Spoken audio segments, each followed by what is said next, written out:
are the Muses, goddesses of the arts, and proclaimers of heroes, and pirates, and villains, and allies, and eels, and aliens, and princesses, and inventors.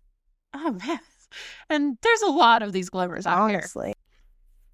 Hi, and welcome to the Lorcana Muses podcast. I'm Stephanie. And I'm Brittany. And Kimber is sick. The joys of being a mother and a teacher. Yes. So we wish her well. She won't be on this episode, but she'll be on the next, I am sure. Absolutely. Exciting. Archazia's Island comes out on Friday.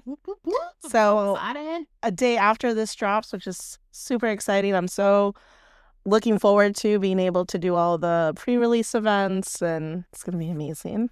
I know. I always love a new set because It's like Christmas. It is like Christmas. It like changes everything up, and I think all the pre-release events are super fun because I really like playing limited, and I love Pack Rush. Yes. Love Pack Rush for keeps. Pack Rush for keeps. And so, but I enjoy drafting. I've gotten better at it. Still not great at it. Definitely, I'm not great at limited format, but I enjoy doing it. Oh, I love limited format. I'm pretty decent at it. Yes, I'm not. I'm not great at it, which is fine. Mm-hmm. But I like having cohesion in my decks, and I think that's my biggest issue with it.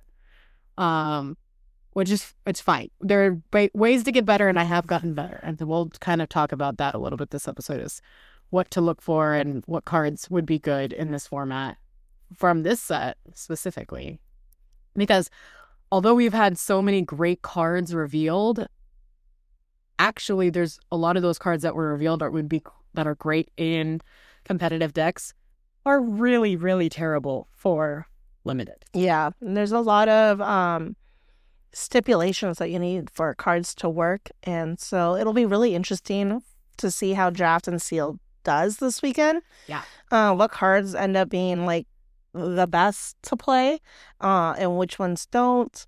But before we get into that, let's talk last weekend, because you played a very interesting deck last weekend. I did. So I went to the dark side just for a win.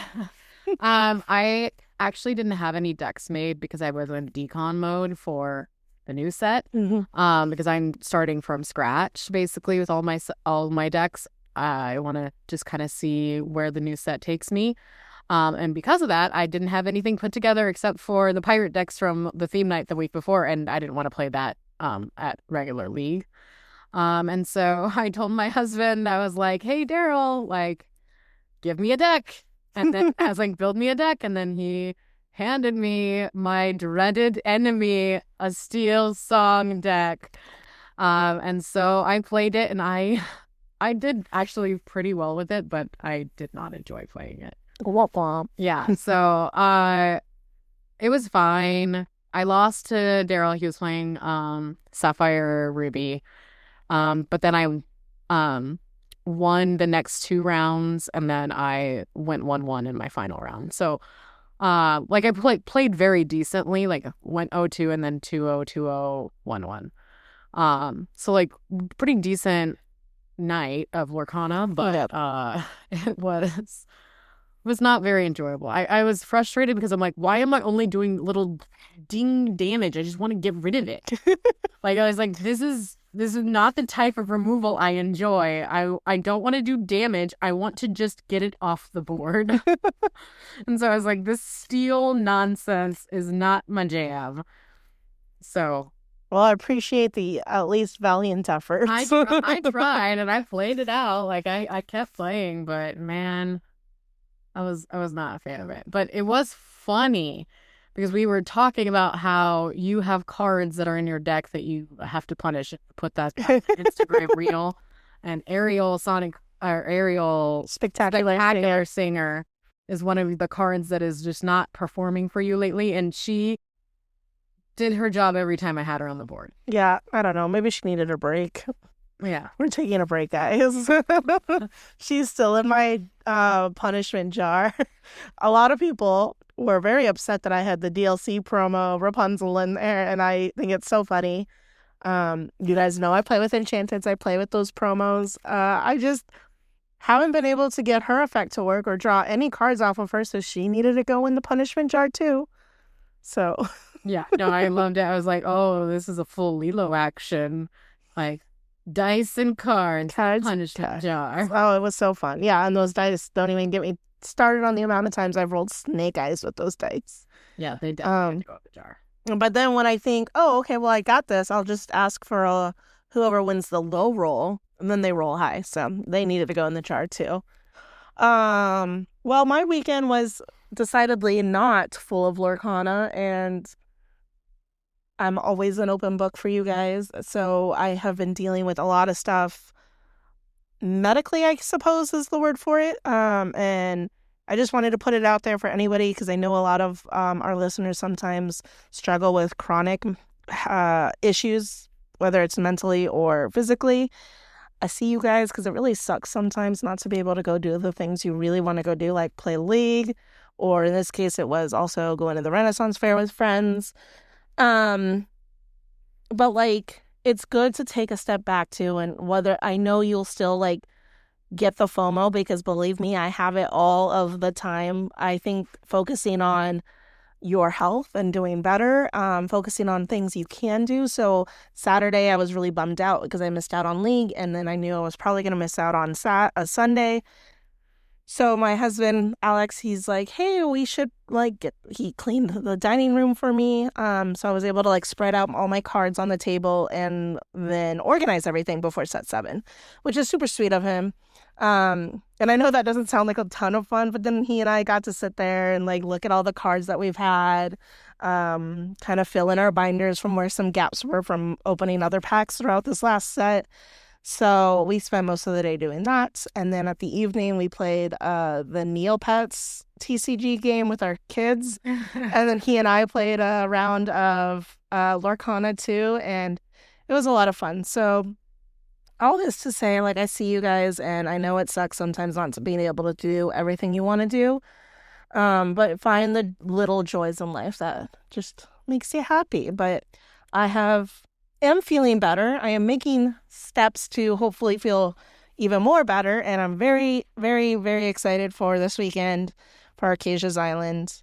We're doing draft on Friday, so I think that's going to be a blast. Draft is my favorite limited format, so just being able to sit there and go into your pods and like talk through, not talk through strategy, but like, so you get a card and you pass it down and knowing, oh, I passed down a good card, and then hearing it like 3 doors down, no pun intended with the band, hearing like, oh, I got this card, or oh, you passed up on this card is just like so much fun to me. And our group is so like close and good and rowdy, so it's always a blast. Well, it's always like, what? You passed that card? I know, no, it's so fun. And then you have to like defend your choices. Yeah, you're like, but I promise there was a better choice in there. You just didn't see it. Or when you open a pack and it has an enchanted and a legendary, like which one? Or even a legendary and like a really good draft card. Yeah. Which one do you choose? Like, you're like, oh, am I picking the legendary that I know I'm going to need? Yeah. For my competitive, like my actual collection? Absolutely. Or do I want to win this draft, basically? Yeah. So I love it. Saturday is going to be not a limited format, which I'm kind of bummed out, but I have been building and brewing decks for this new set, so I'm really excited to like try those out on Saturday. We've had a lot of new players come to our store in the last 2-3 months. Yeah. So I'm planning on bringing basically all of my bulk from sets 1 through 5 and letting them have at it because I'm tired of seeing it. Yeah, I know that we have a few, like Little Mark is bringing his friend, and so like that's so cool. So Big Mark, and Little Mark, we had them on the podcast, months and months ago now, and Little Mark's bringing his friend and his dad, so. I love that. Another father-son duo playing on Saturday. So I was excited to bring more cards for them, Yeah. Get more kids to play the game too, especially as we're ramping up to plan out our summer camp. I know. I've been going through because I was basically going through all our bulk, and I was thinking of, it would be so fun to like package them up in like little cellophane bags, like almost their own decks Yeah. to give out. And then I have a ton of dice and a ton of lore counters from buying those troves, and I don't use them, so putting those in as prizing and just like in the little baggies would be so fun. But before we get to our kids camp this summer, we do have our next Lorcana Muses tournament. Yes, and that is coming up really fast. That's Yeah. March 15th, and it is another limited format, so it's a 2v2 sealed. And I'm so bummed we can't play it. I know. I was like, oh, it sounds so fun, but we're hosting it. We'll have to bring some packs for like you and I and Kimber to do that pack rush for keeps. Yeah, we're gonna play pack rush while doing the tournament, like while watching and judging.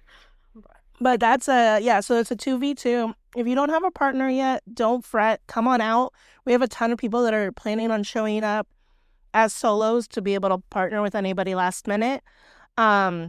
It should be a great day. We have a ton of prizing for raffles, mats, cards, sleeves, a ton of things. We also have a really exciting new thing.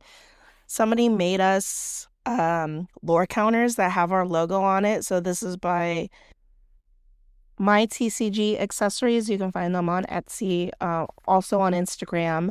Those are for a giveaway for our Lorcana Muses tournament. You can sign up still for our tournament at North Valley Games' website.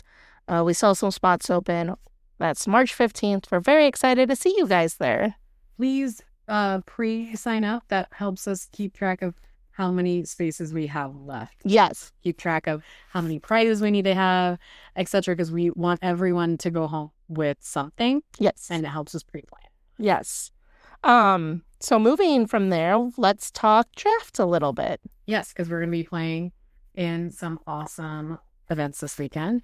And so our friends, the Inkborn Heroes, actually put out a really great draft guide on their Instagram. And so we're just gonna we're gonna piggyback off of what they have said, and give our opinions on it, because they have a great guide. So if you are new to drafting, I would highly recommend looking at that. Also, the Lore Keepers Inn, she has done a video for each color and how the quality of each card for drafting for this upcoming set.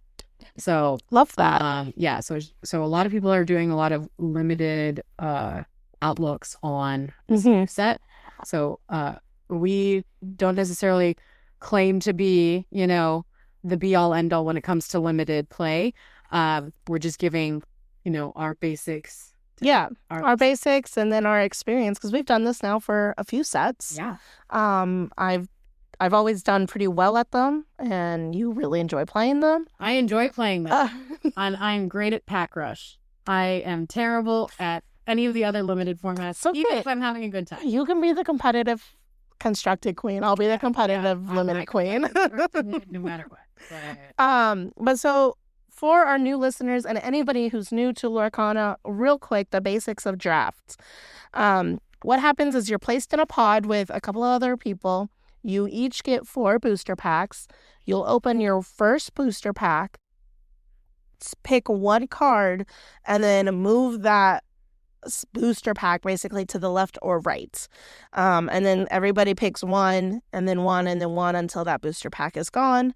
You then open your second booster pack and you pass it to the opposite side. So if you passed it right, you'll pass left now.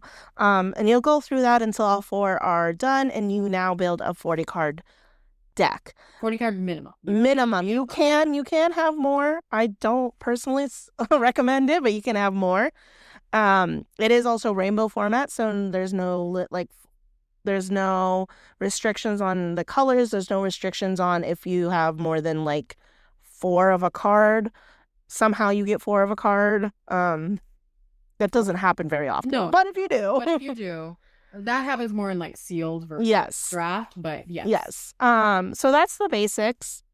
Some good tips to think about when you're building your priorities is your curve for 1, so how much each card costs, your kind of game plan. What do you want to do? Do you want to go and rely heavily on lore? Do you want to have mid-range approach? I know it kind of depends on how you're building your deck as you get the cards around the table. However, just be careful when you are getting those cards that you're sticking to. This is my plan, and this is what I'm trying to get out of all these packs. I know that can be hard when you're the last, you're the last person to get the pack, and you only have one card basically to choose from. But yeah, no, but in general, you have a strategy you're gonna play. Yes. So like I play differently than you play differently. Yeah. In draft, I like to play more mid range. You like to play more aggro, and that's not necessarily how we play in our regular decks, but that's definitely how we play with this. Also, it's a lot of fun. Some of the mind games that happens in draft. I know with us, because we're all so comfortable with each other, we kind of will like get a pack and we're like, how could you leave this card? And we're yelling across the table. You also have to sometimes gamble, because you might get a legendary card that isn't really great in limited format, but is a card you really want for your constructed deck or for your collection. So do you choose to pick that and forego your option that turn, or do you just continue to focus on building a good limited deck? So it's a lot of fun. It's definitely, we know there are some players that come just get the cards and then they don't stay. No. But yeah, in general, I like to keep heavier on the 3, 4, 5 range for cards. Yeah. Because I like to play more mid range. But you were saying you really like to. I like to go heavy on 1 through 3, 4-ish. Yeah. So what I do is I'll go 1 through 4 are my big like questers, and then 4 to 6. I rarely will I go to 7 on a card, but if I go to 7, then those are usually my bodyguards, my hitters, my challengers, my rush characters, if I have any. So that's kind of how I do it. A tip for keeping track of everything when you're going through the selection process. Going through your selection process, I like to put everything down face down. I just don't like to have anybody look at my cards. It doesn't really matter because you're not likely going to play with the people around you in your pod for the first round. However, I categorize everything by ink. So 1 through 6 is in their own separate piles, characters, and then below that I'll do items, locations. There's no locations in this deck, or in this, set. Items, actions. I think that's it. Yeah, items, actions. Yeah. Songs, which are actions, but yeah. So those will go below. I try to not take anything that's inkable. If I do take something that's inkable, uninkable, I'll put it to the side as like my maybe, because I also keep a maybe pile. Yeah. No, I keep my uninkable separate from my items. I definitely still pick some because I think that not that inkability shows how good a card is. It does sometimes. Yeah, it does. Card is. But especially since I somehow always end up with a hand of uninkable cards, I want to make sure that I am keeping them to the side, and not going too heavy on them. I go probably like 5 or 6. Yeah, I think I do the same. I go so low. Yeah. In this because I will end up getting the whole handful. I just know it. I also am very character heavy when I'm playing. Yeah. In general, because I don't like. In general, I don't play with a lot of actions or items in my competitive decks. I am more character focused, and so I'm just more comfortable playing with characters. So I play more character heavy decks even in limited. Yeah. But yeah, with that in mind, we want to kind of look at the cards for set 7 and give a few that we think would be good when drafting, which not are necessarily the cards that would be great in competitive. No, yeah. Because like you only have certain cards that are going to be viable. And so we're going to start with Amber. We're not going to look at the dual link cards until we look at them all together. So we're going to look just at Amber. For Amber, I really like the support ability. I think those are great, especially when you're playing a more aggro type limited deck. So, looking at that, I think Trusty and Bolt are really great Amber cards. Bolt especially because he's a 4-drop inkable. He gives 2/4 stat line. He gives support and then he quests for 2. So I think he's both great at helping your other characters challenge, but he's also a good quester. Like he gets a 2 lore. That's amazing. Yeah, I think that's a great card for this format for sure. A card that I think, and this is funny because I was saying how I'm more character heavy, but I think that there actually are a few amber cards in actions and items that are good for limited this set. So I think this 2-cost song, So Much to Give. It's a draw card and chosen character gains bodyguard until the start of your next turn. Any card draw in limited is fantastic. So I think that this is going to be a good card, and also bodyguard is also great in limited because then your opponent has to deal with your bodyguard. No, absolutely. And then the second thing I was looking at was the spaghetti dinner, which was, it is uninkable, but I think that the lore that you can gain from it when you exert it and pay 1, if you have 2 or more characters in play, gain 1 lore. I think that might be something that would see play in limited. I don't necessarily think it'll see play in. No, but like, there's not a ton of item removal that I remember in this set, so I think that's there's definitely some in steel. Yeah. From like the Jafar based characters, because we were talking about how Oh, that's true. we're thinking that item removal might be a big thing. Yeah. Jafar set. So those are what I was looking at for things. Now, some cards that I don't think are going to be good. I don't think Canine Crunchies is going to be good because there's only really 3 puppies actually in this set. Yeah. So he's great for your puppy deck, not for your limited deck. Canine Crunchies is great for your puppy deck. But that's an item. It's a thinkable item, but that's an item your puppies get +1 willpower, but there's not a lot of puppies in this set. So actually anything that has puppy synergy, I don't think is going to be good in this set. So that means it's a dual. As a rule, try to stay away from a ton of like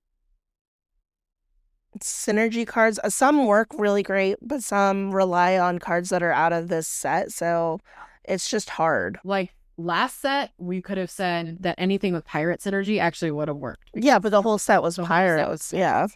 But this set doesn't have anything that is that heavy in anything. So like maybe something with racers, possibly, because there are a good amount of racers that were released, but in general, stick to those other ones. I also think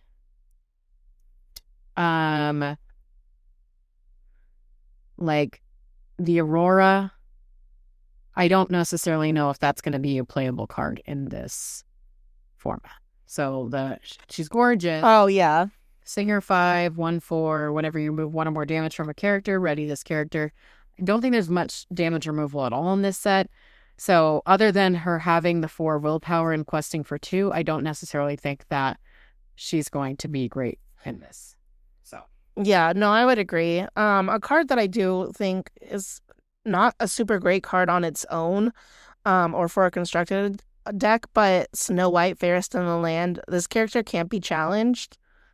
I think that's a pretty decent card. I think it'll keep on the board for a while because there's not a ton of removal, at least early on, I think. Yeah, there's some bigger character. Yeah, like later, but like early stuff is. So, and she quests for 2. She's inkable at a 4 cost is a little spendy for her, but the fact that she can't be challenged, I think, could work. Same token, you have Coda, Smallish Bear. He's 2/2, 3-drop inkable, but he quests for 3, which I love to see. So yeah, even if he quests once. Yeah, you're getting 3 lore. 3 lore. Okay, good. Now we're gonna move on to Amethyst. So I think a card that won't see play in constructed, but we'll see play here is the Honey Marin card, the 2-cost inkable 2/2. I love her. Yeah, I love the art on it. I think she's playful as a character in the movie, but I love that her reflection in the river is showing her playful spirit. So when you play this character, if an opponent has an exerted character in play, gain 1 lore. So I think that anything that gains lore on entry is really great, especially in limited. And I do think that your opponent will have something that would do that. I also think the 4-cost Iago Giant Spectral Parrot. He's a 4-cost inkable 4/6 with evasive and vanish. Now there's lots of actions in this set, but I think that they're still going to have to figure out to use an action against them, or have an evasive character that can get rid of 6 willpower. Yeah. I think that is evasive in any form of limited is great because not everything has evasive, but I think that would be a great playable card. If you're going for bigger cards, I think Tikka is a decent card. At the 6-drop level for Inkable, she has +2 challenger. She's a 5/6 and she quests for 2. Yeah, and honestly, the coloring on this card. The Tikka. I know we're focusing on play, but we can never pull ourselves away from the art. Yeah, just the coloring in her, like the cracks within her lava. Yeah. So. No, I agree. She's amazing. I think Yzma, Transform Kitten's a decent draft card. It's cute. When this character is banished, if you have more cards in your hand than each opponent, you may return this card to your hand. Yeah, so it's a possibility, but it's an inkable card otherwise, so yeah, I don't think it's bad.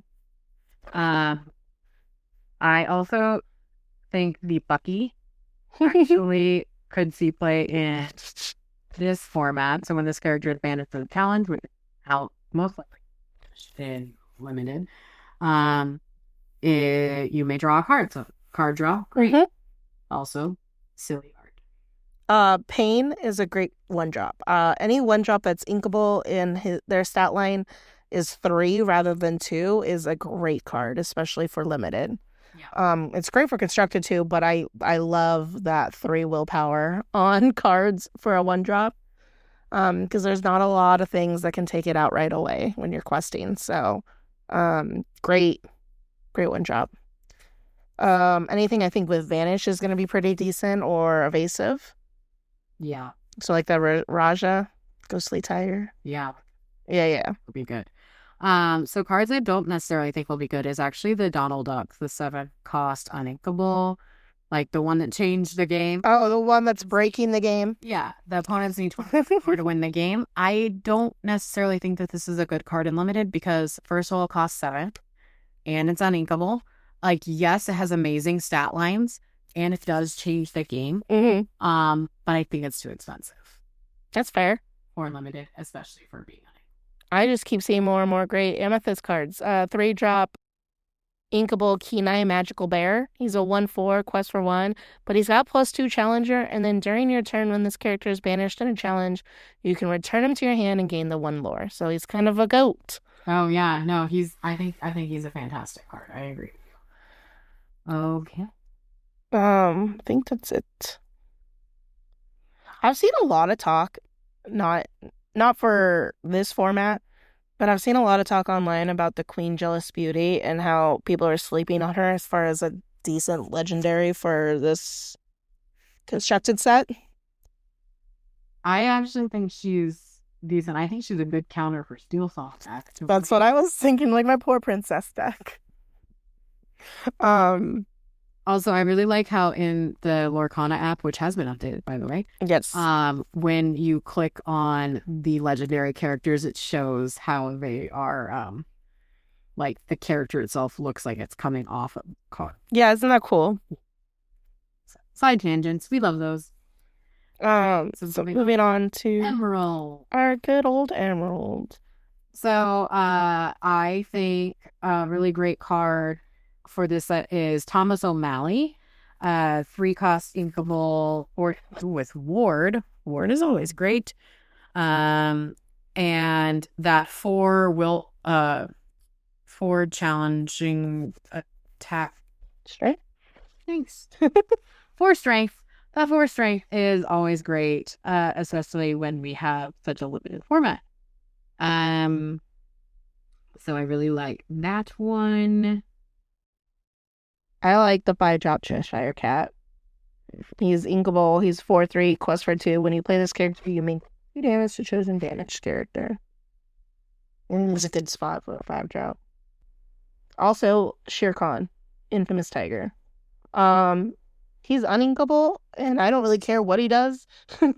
But he's a 4/4 and he quests for 4, so like I actually think that the only way he's going to see play is in limited, because you discard your hand when you play him. yeah, what a pity. Yeah. So I'm like, okay, so if I'm top decking, which happens often, and all the time. then yes, he's finesse. I really like the Yzma Exasperated Schemer. The 2-cost inkable 2/2. When you play this character, you may draw a card, then choose and discard a card. I like the card filtering. It's helpful when you're looking for, because you don't have as many things that are going to be helpful. Now, what are your thoughts on the Return of Hercules in limited? I don't hate it. I think if you are able to get the right cards, like it's gonna be a pretty good card. yeah. So like if you have this and you had the Amethyst on a buff, Yeah. like you're set. But I wouldn't necessarily work my way for this card. No, I think if you have it, great. If you don't, that's fine too. Like I wouldn't make this, I have to find this card and make it my win strategy. But I actually don't hate that card at all.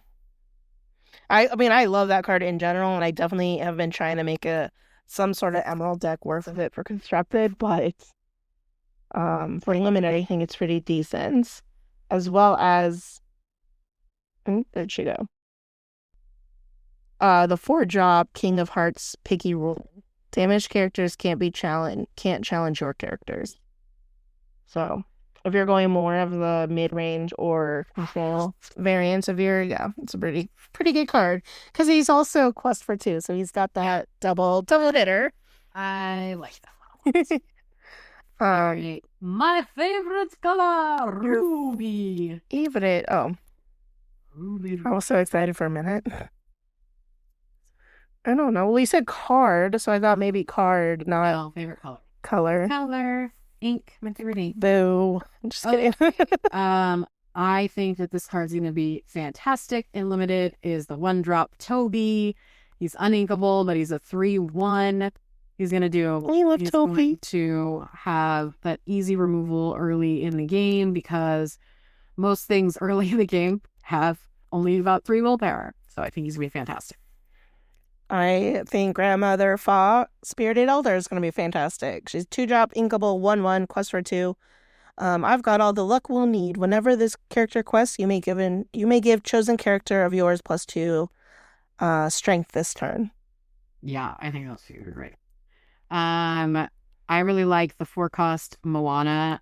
She is... Yeah, me too. Island Explorer. She's evasive. She's a 4/3. And whenever this character challenges another character, chosen character of yours gets +3 this turn. So I think that's fantastic. Here's a card that I like that I don't think I would really care about their secondary action. He's the 4 uninkable cost Stabbington Brother without a patch. He's 3/4. He has Rush, which I think is really important for limited. So I don't think you'll really find yourself getting his other ability off, which is your other character's name Stabbington Brother gain Rush. If you do, that's great, but just the fact that he's a Rush is like all I need from him. Yeah, no, I love Rush in limited. So like the Phantom Blot also has he's a 2-cost, but he's uninkable, 3/1. So he probably would rush and then not stay on the board, but the Stabbington Brother with that 4 willpower might stay on the board. Yeah, for sure. Good. So some cards that I am hit or miss with. Like, obviously, I really love the Goofy Extreme Athlete. 7-cost, inkable, 7/6 evasive. Okay. So I actually would probably, if I pulled this card, put it in my deck with the hopes of being able to play it. But in general, because it's such a high cost, I will probably not try to go for it. That's fair. I'm the same way with Lyle, Tiberius Rourke, the 8-cost Inkable, Crystallized Mercenary. I think I would go for him just because his stat line is 6/4 and he quests for 3. I don't think I'll ever get to 8 ink and limited. I don't think I ever have before. So I'll probably end up inking him. But if by chance I'm playing somebody that's playing a longer game, once during your turn, whenever a card is put into your inkwell, deal 2 damage to each character in play. So it's one of those cards that it's like, if I had to choose because nothing else was good, always go for the inkable card. So if you have to choose a card and nothing really screams at you, go for those inkable cards. Yeah, so that's we like ink fodder. Yeah, a card I do not want to see anyone put in their limited deck is Baloo Old Iron Paws. I love him. He's great. The art on him. The art is great. I love Baloo. I love the butterflies. I love that he's looking like he's ready to do some fighting. But he's just, your characters with 7 cost or more can't be dealt damage. Or 7 cost. 7 attack or more can't be dealt damage. I just don't think that ability is going to go off. Now, and his stat line's just not good enough for a 6 cost, uninkable to stay on the board. So that's my thoughts on that. I do not think he's good. Look out. Speaking of not good cards, look out for a good card. Sir K, Unruly Knight's a great card, especially for Ruby, who's not very heavy on like good questers. Yeah, no, he's great. He's a 2-cost inkable 2/2, and he quests for 2. Like 2 all across the board. We love to see it. Yeah, no, and also that horse looks so angry. I love side tangents. There's a character, and I can't remember. It's a very, very old video game that looks exactly like him, and they use similar character models. And I wish I could remember the video game now, but I lost it. Anyways, that's my random fact of the day. It's like an 80s video game. Okay, so we're talking about how there's like limited removal in this, but Out of Order is banished chosen character, but it is a 7-cost card. It is inkable, so that might be something that I would put in my deck. That, and also the Devil's Eye Diamond. I think that would be great in limited. I think the Ruby Coil is great in limited too. Yeah, I don't disagree. I actually think a lot of these are decent cards because they don't have a lot of it has to do this. Yeah. These are possibilities, which is helpful. Yeah. All right. Sapphire. Which this Sapphire eats. It eats. However, I think these personally cards are not good. Really dependent upon cards from previous sets. Yeah. I mean, yeah. And so I don't necessarily think Sapphire is the best card color for draft for this set. Yeah.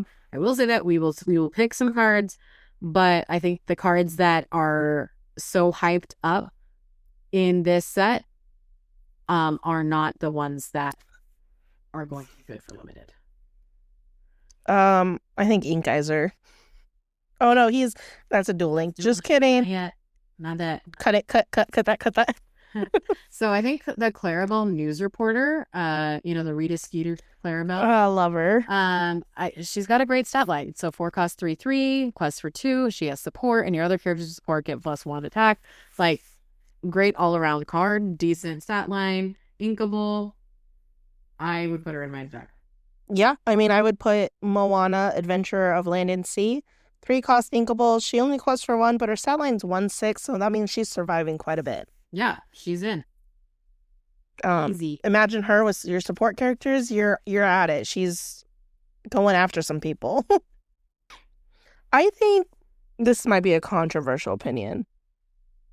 I think Belle Apprentice Inventor is not a terrible card for limited. I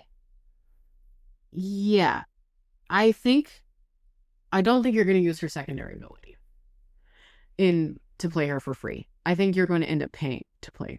I agree, but she's still a 3/3. Yeah. Which is she's a beefy girl. I think that, I think you're going to end up playing. And by chance, if you are able to play her for free, even better. Even better. Right. So, yeah. But yeah, no, I don't think you're going to play her for free, but she's got a decent stat line overall. So you could play her on 3 and still have a good curve. Yes, I agree. I like the Marie, the 2-cost inkable 1/2. When this character quests, you may give a chosen character -2 attack this turn. She quests for 2. So I think you should probably only questing once, but I think that if you have her and then someone that's going to be challenging in the same turn, some good easy synergy that isn't dependent on a card type. Yeah. So decent low cost. I like, again, another 1-drop who's a 1/3, Toulouse, Artistic Kitten. He reminds me so much of my cat, Pip, and I love him. I really wish any of the Aristocats was so there's not a lot enchanted. Yeah. No, I agree with you. I wanted Marie to be enchanted. Ugh. Just because she's so cute. So there's not a lot of ink ramp in this set. No. So I think that the 5-cost inkable song All Is Found is very important in this set. Okay. So put up to 2 cards from your discard into your inkable face down. Yeah. Is a way to get some ramp. It's a little bit later in the game that I would want to have ramp. But any ramp, especially limited, is going to be helpful. I also like that it's from your discard and not from your deck, because you're only going to have basically 1 or 2 cards of each card in your deck, so you don't necessarily want to have them come from your deck. So coming from your discard is great. I really like Water Has Memory. Okay. Is it because you like yes what it looks like? No, I think being able to look at your player's deck, especially in such a format where we have no idea what's happening, That's fair. And being able to mess with their game plan is a great card. For a 1-drop, heck yeah. What are your thoughts on Sapphire Coil Limited? I was going to say I hate it. No. I think this card is a menace. I think with Ruby Coil, he's a decent card. You're not going to ramp a ton, so I don't think it's going to go off a lot. But the fact that it can live there, you can ink it if you need to. And then whenever you're interacting with your inkwell, you can give chosen character -2 attack. I think that's great. Okay. Yeah, I'm kind of of the same mindset. Like, a lot of these cards, I don't know if, like, I would go for, but if it was one of the last things in my deck, again, it's better to pick an inkable card than it is an inkable card. Because at the very least, I can ink it. But, yeah, other than that, everything else, like a lot of these items and other things that we've seen have to do with playing Floodborns, and if you play Shift to play that Floodborn, I don't know, like Baymax's charging station. I know, like the you're not gonna get a Floodborn, but the being able to have the Floodborn character and then any type of shift for it is hard to try to do. There's not a lot of Floodborn characters in this. No, so unless you're getting, and this kind of leads going into Duel Link, which I know we're going to get to after Steel, but unless you have that universal shift Baymax, you really aren't able to make that happen very often. Yeah, no, so I agree. So just like we said earlier, especially since there's a bunch of puppies in Sapphire in this set, the fact that all the puppies have puppy synergy, like I don't think any of those would be good for this. Yeah, no.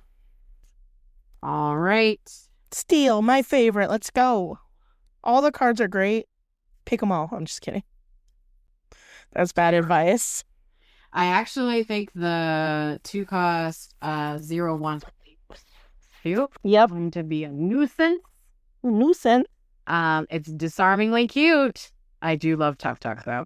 Yeah, the 2-cost Tuk Tuk, disarmingly cute. 0/1 bodyguard resist 2. That's a great card. Agreed. I think the 4-drop Dr. Calico, Green-Eyed Man. While this character has no damage, he gains resist 2. He's a 3/4. Heck yes. Let's go. I love me some resist characters. The Jafar aspiring ruler card. First of all, art, but I think the 3/2. He's a 3-cost inkable 3/2. When you play this character, chosen character gains Challenger +2 this turn, and he quests for 2. I think that's the set. I think Fazu is a great card too. War hero. Not. Aww. He's a Man. 3-drop 2/3. Whenever one of your characters challenges another character, if it's the second challenge this turn, gain 3 lore.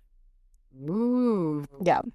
Is this in your No, reveal? stop. It definitely seems like. We're not talking about my decks yet. Okay. Don't give it away.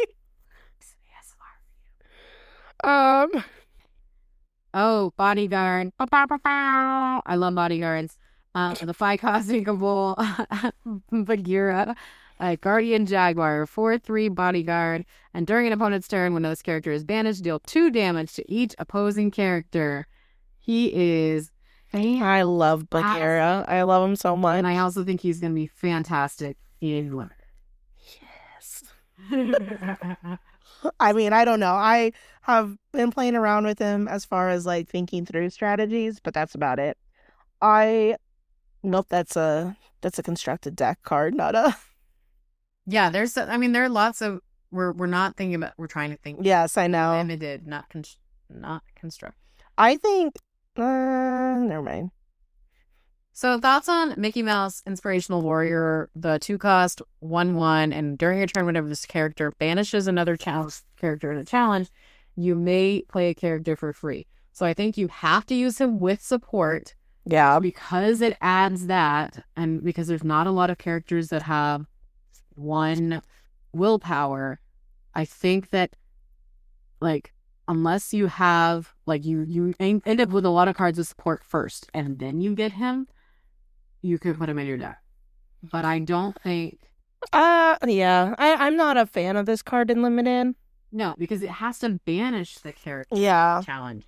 And you're right. You would have to buff it up in some way. I don't think you're going to be able to find a lot of him because he's a legendary card. Yeah. And he's uninkable, so I think you forego him. Yeah, I agree. I think he's a great card.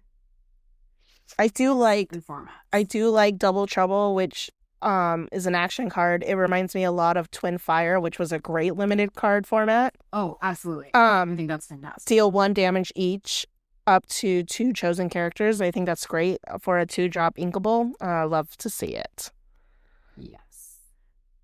I don't see, and we're talking about more of the coils. I don't like the steel coil. I would not choose that. I would also not choose. I actually think most of the coils are limited because it's so dependent on inking. Yeah.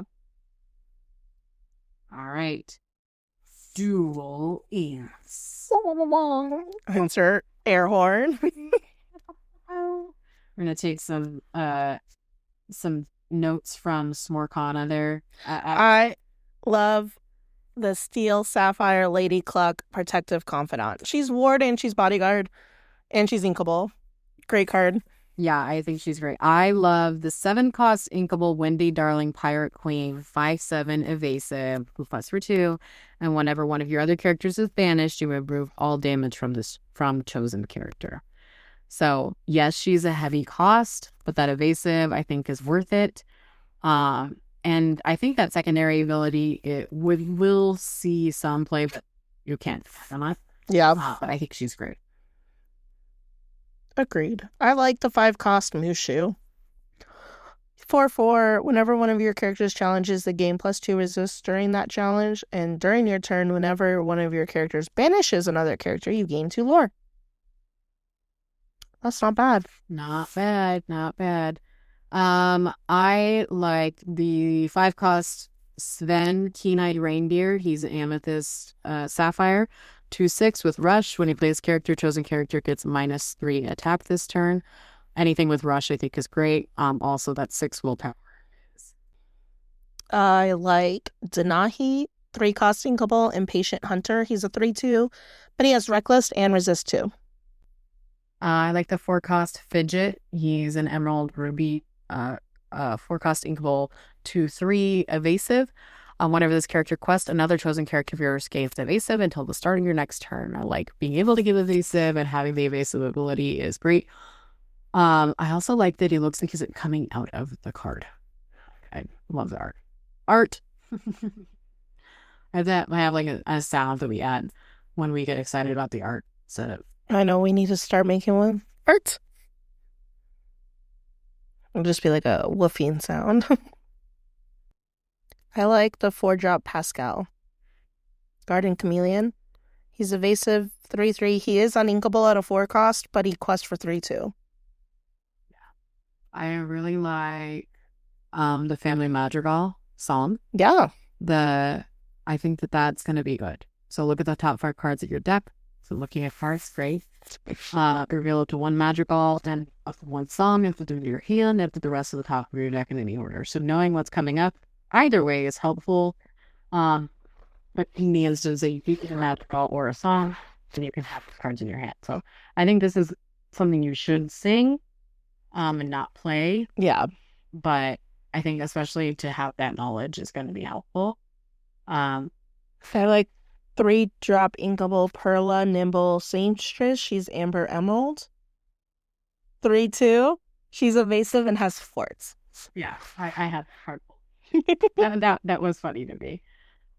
So cards I don't necessarily think are going to be great. Hey. I love Hey, but having to put all of your cards in your inkwell, and there's very limited card draw to get those hands back, he's not going to be great. Yeah, I think that any of the King Candy, Fix-It Felix, Calhoun, all the racer stuff, yeah. I don't think that's going to see very much play. Just like with the Puppy's energy stuff, I don't think that. Puppies, I think a lot of the big Hero 6, like Baymax, Hero, they're not super great either. No. Okay, so I will say, we're talking about Puppy Synergy cards, but I think the Thunderbolt Wonder Dog Party's 5-cost inkable. But he's a bodyguard. Yeah. And you don't have to shift him to play him. 5 is not much. No. Right? So if he's got a 3/7 bodyguard, and he quests for 2. I think he's going to see play in this. You're probably not going to shift him, but that is against my rule of the synergy, right? But because he's good without having other puppies out, I think that he'll be good. Yeah, no, I agree. Oh, so 1-cost action, Restoring the Heart. This is a card draw one because you remove up to 3 damage from chosen character or location. So that could be 0 and draw a card. Yes. So card draw. I love card draw. I think the Duel Links is going to make this limited season so fun. I think so too. I think that because they were really made for those specific decks. Yeah. And then being able to kind of have to figure out how they work in a rainbow deck is so cool. I think so too. So I think like just finding a good balance. Now I would say that a lot of these dueling cards are spendy. They're expensive cards. Like there's a lot of 7s. Yeah. 6s and 7s. So like we're going to have to figure out a way to get more ink. Speaking of ink, let's talk Ink Geyser. Let's talk Ink Geyser. It's time. It is time. How do we deal with it in Constructed? How do we deal with it in Limited? Are we going to see it in Constructed? There's a lot of chatter. Let's talk. I think we're going to see an attempt. Yes. In Limited. I think it's going to replace the, like, quote-unquote aggro rush when we get... Oh, yeah. Definitely in Constructed, I think we're going to see it, especially at the beginning, because we were like, ooh, fun. It's yes. New. I think we're going to find something that counters it pretty well, right? I don't necessarily know how it does against certain, like, how well does it do against aggro decks? How well does it do against... Now, I haven't had a time to do like any like playtesting to think about like what is possible. But I'm definitely Emerald Sapphire is definitely not a color combination I've ever played and thought about, so it's not one that I'm thinking about playing myself. It doesn't really look like something I would enjoy playing. But yeah, I don't personally have a strategy for this right now. Do you? I do, and his name is Hey Hey. Hey, hey. Because if somebody's taking all of your ink out of your inkwell, Hey Hey does exactly the opposite, which is put your entire hand back into your inkwell. Okay, So it kind of replenishes it, yeah. But so you must be playing Sapphire Steel then. Yeah. To count. And then you put in card draw like Whole New World or Docks, and then you're getting your hand refilled. Obviously, I haven't been able to play much with it or at all because it's not out yet. But I think Hey Hey is going to be seeing a lot of play with the Ink Geyser meta. Okay. Yeah, I don't necessarily disagree with you. I think I would just want to play low, right? Like my thought is, Well, yeah, because like just in time to get my 5 cost characters out. I personally don't think I'll have much of an issue with Steel Song because a lot of my Steel Song characters shift for 3. Yeah. Or they're low characters. I'm not gonna get Big Cindy out because she's a shift 5. But I think I'll consistently get out like Ariel Spectacular Singer, and hopefully she won't whiff. I'll be able to get out Jar. I'll be able to get out Robin Hood, and his shift is a 3 cost. So I think I'll be okay. Yeah, I'm possibly thinking about going to doing Christmas because of these great synergistic cards now. Yeah. I think that those were a lot of the final pieces in some of the Christmas decks. Absolutely. Green with, and most of that deck is pretty low. So yeah, I think there's a deck out there that definitely plays with like actions, in Christmas, and it's just so much fun. Yeah, so I'm excited, but yeah, that Ink Geyser and Donald Duck, those are gonna. Donald is interesting. I wonder if we're gonna see somebody really make a competitive deck with Donald. Yeah, no, I'd be curious if someone put him and Return of Hercules in a deck together. Yeah. Oh gosh, yeah. But before we go, we do have a few listener questions. First from a local person, Michael / teacher of math. What's everyone's favorite store to play at, and what makes you keep going back to it? A great opportunity to plug our favorite store, North Valley Games Mesa. I absolutely adore the store. I know you do too. We record at the store. Yeah, so we must love it a lot. We are here at least twice a week. At least twice. Most weeks, three times. Because we play Fridays and Saturdays. Yeah. And sometimes we just pop in the days of the week. I know a lot to do with it is the community that we've built here. Yes. Our people that play here, play at League, are family away from family almost. We care about each other. I will say the prices are decently competitive.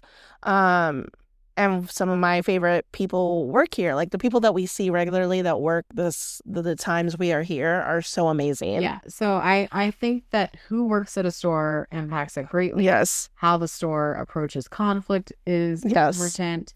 How clean the store is. Oh, it's so clean. Ladies, you can use the restroom here. Yes. And they have 2. Yeah, there's 2 bathrooms and they're clean. And so like it's one of those things that like those are important things for us. Yeah, that's not always important for everyone, but it should be. It's super kid friendly too. Super kid friendly. That's our favorite. Yeah, we have League members that bring in their kids to play, or like little babies that are still in strollers. They'll just roll up and still play with us, and yeah, so we take the time to like welcome them and I love that this community is super welcoming to new players. Yeah, and that's important to us because we like to help teach new players. So that's for us. So our favorite store is North Valley Games Mesa. Not saying that we don't like other games or other stores in the Valley. Yeah. We play at other stores. I really like Recreation Games in Chandler. Mm-hmm. I like Gamers Guild in Tempe. Like I think that those are great places to play Lorcana. Yes. And have regular great crowd. Now that's East Valley. For us, we don't really play in the West Valley because we don't live on the West Valley. Yeah. Right. And so there are great stores on over there. Yeah, I do. I hope more people come and check us out. We are they, not we. I don't work here. They are located on Val Vista and Southern right off the 60. So if you're ever in the area, if our out-of-state Lorcana listeners ever visit and are looking for somewhere to play, we play every Friday and Saturday at 6:30 p.m. So we'd love to see you. But yeah, that's the reason why we keep coming back. It's amazing here. And I think we do a really well job between us and the employees to keep it amazing. And there's really good synergy there. From our friend Lynn, she asks about our honest opinion of being women who play in a competitive field. And I will let you talk to this since you're our competitive girly.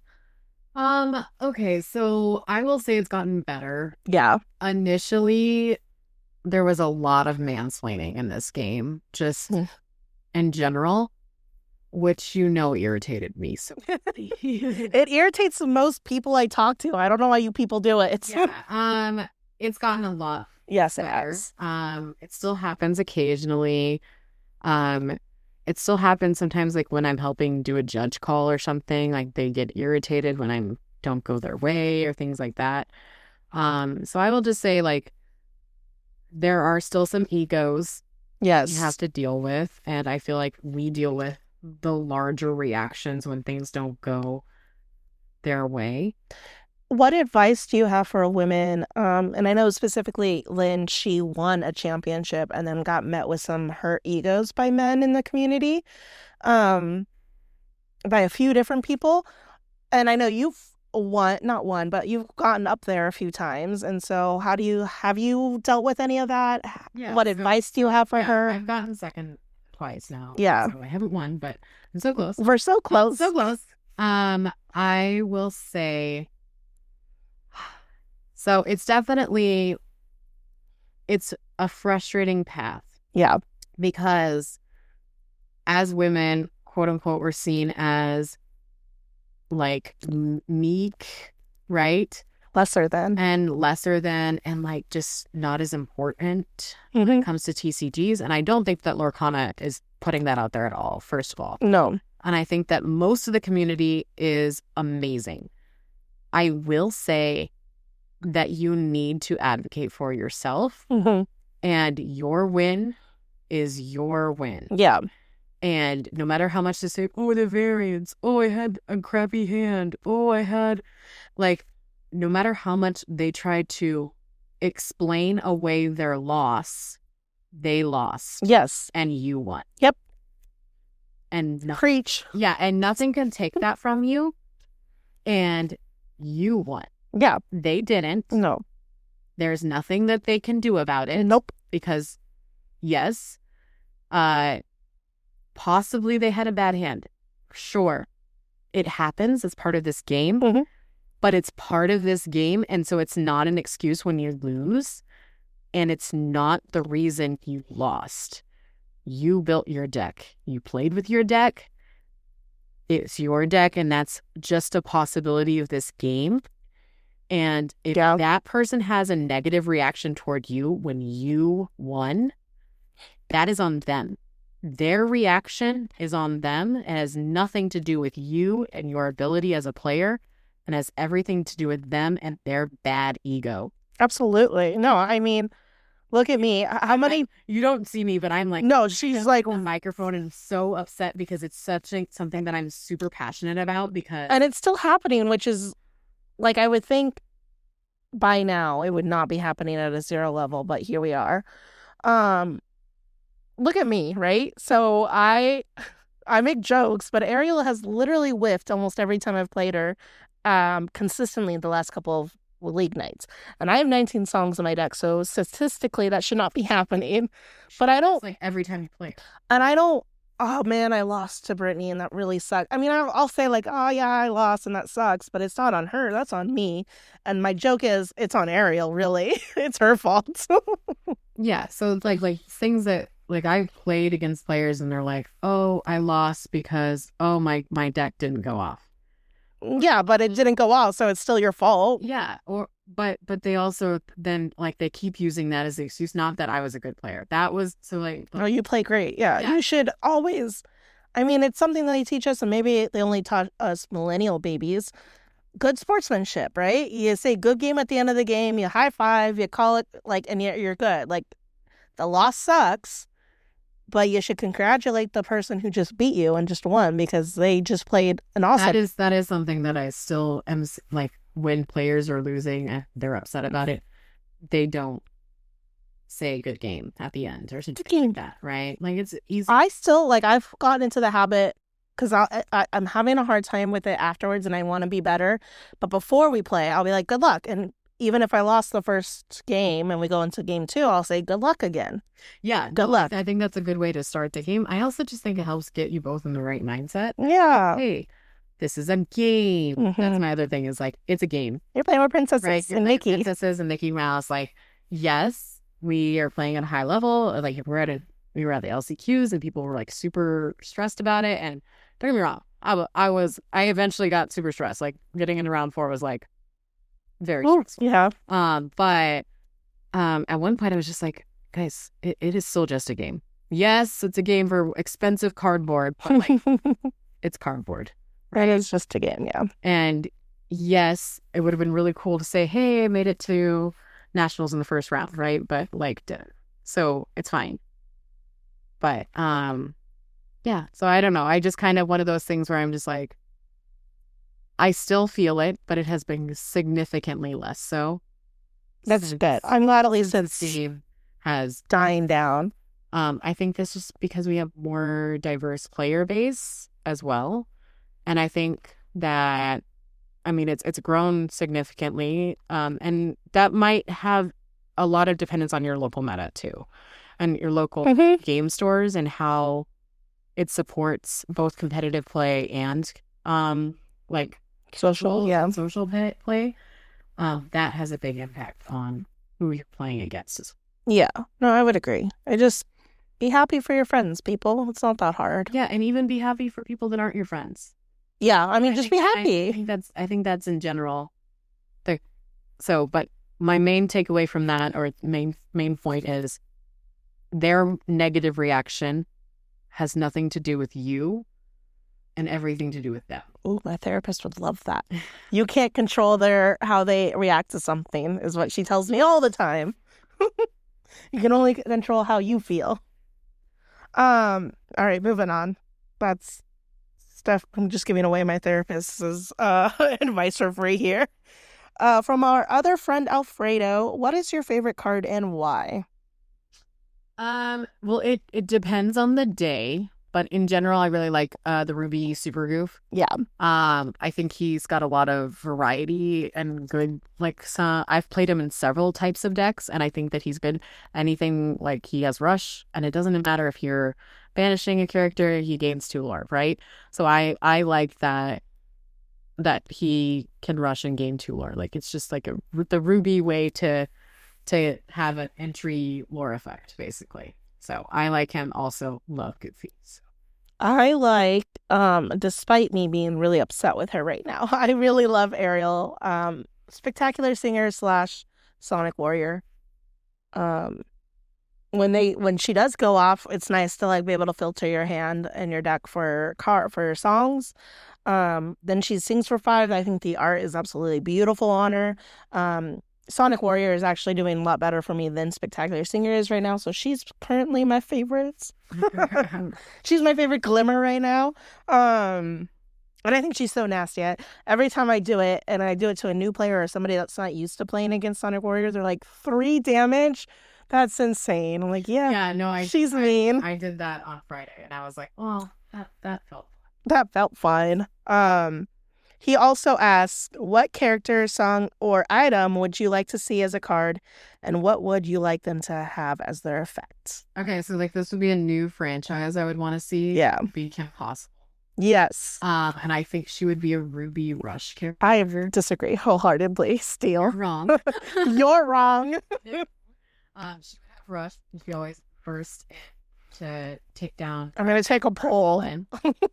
And she would have Rush. She might even possibly have Evasive if she had she might have 2 different cards, right? One of them might have Rush, one of them might have Evasive, because she uses her hair Grappling hook. her grappling hook. We were talking about like what that's called earlier. Her hair dryer. Her hair dryer grappling hook to get away. But yeah, she would definitely. She would be steel, and I am going to take a poll. So Thursday, look out for that poll. Mine would be the animated Lizzie McGuire. So I know live action is probably very far off, if ever, but I think they could get away with one card and one IP, which is Lizzie McGuire, because she has the animated version of Yeah, her. and she's in every episode. I think she would be great as like a Sapphire card, kind of like Oswald, where you're breaking the fourth wall a little bit, because that's what she does. Yeah, no, I can see that. So I agree with you. Oh, wow. How is that what it's like? I'll never agree that any card should be Ruby. But you're not you're like making a face when I'm saying she has Rush, because I'm right. So but yeah, I think she would probably filter items, maybe even like other characters, but we'll see. I would love to have her. She's my 90s baby. She could also be a singer. Sing to me, Paulo. That'd be fun. So yeah, those are our questions. Did we get any others? No. So upcoming places you can see the Muses. This weekend we're playing Limited on Friday at NVG. Yes. And we are probably going to play NVG on Saturday. Constructed, and then we'll do a lot of trading there. And then on the 15th we have our tournament. So that's the following weekend. And we'll be at NVG that Friday. We'll be at NVG the Friday before that. Lots of MVG action. And then we will be probably taking a weekend off. We'll probably play on Friday, that following Friday. And then we have our Friends tournament that we are going to be hosting and casting at, which is on the 29th. And that's called the State 48 Lorcana Cup. Yeah, so it's at least a 5K. Depending on attendance, it will only scale up.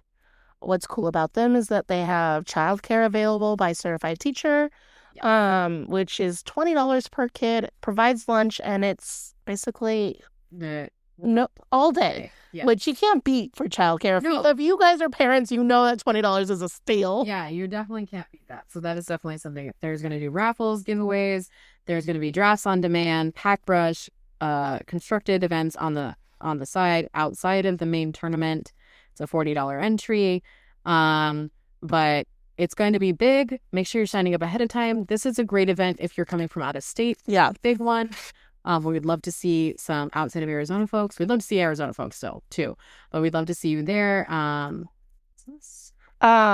We also placed our merch order for any of you guys who placed orders with us. That will come in, and then I will grab addresses from the people that ordered, so we'll ship those off. I'm very excited to have those in.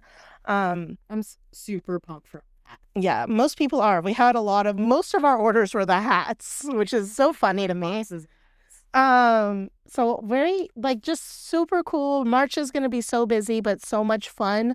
I really, really hope that April won't be the set champs. I'm hoping they'll hold off till May, because I need a month to recuperate. Because in all of this, I also have my kids on vacation for 2 weeks for spring break. So woohoo! No, I'm excited.